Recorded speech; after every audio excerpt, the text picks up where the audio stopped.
syndrome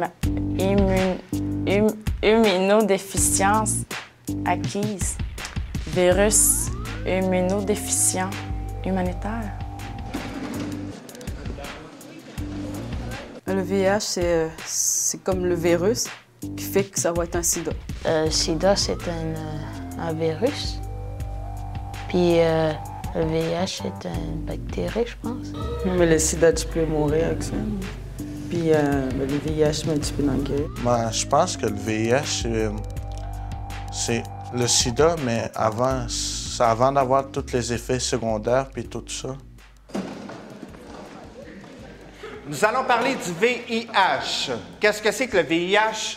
C'est le virus qui est responsable du sida, donc le virus de l'immunodéficience humaine.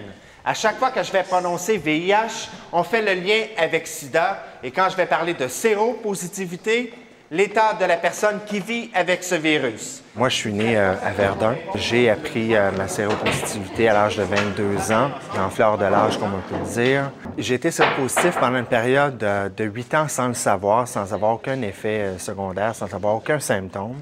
Et c'est à la suite d'un don de sang où les gens ont fait les tests et qui m'ont appris que j'étais porteur du virus, parce que sinon, je ne l'aurais jamais su. J'ai eu toute une surprise. Donc, voici maintenant la première question.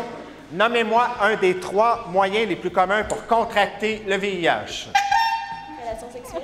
Relation sexuelle, moitié de la bonne réponse. Sans protection. Relation sexuelle sans condom, bonne réponse du côté des garçons, premier 10 points.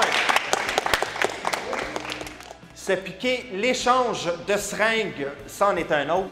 Alors, le 3e moyen le plus commun de la mère à l'enfant pendant la grossesse ou l'accouchement, c'est le 3e moyen le plus commun pour le contracter. Puis je vais en rajouter un autre aussi, de plus en plus fréquent, par le tatouage et le perçage avec des aiguilles non stériles ou de l'encre contaminée.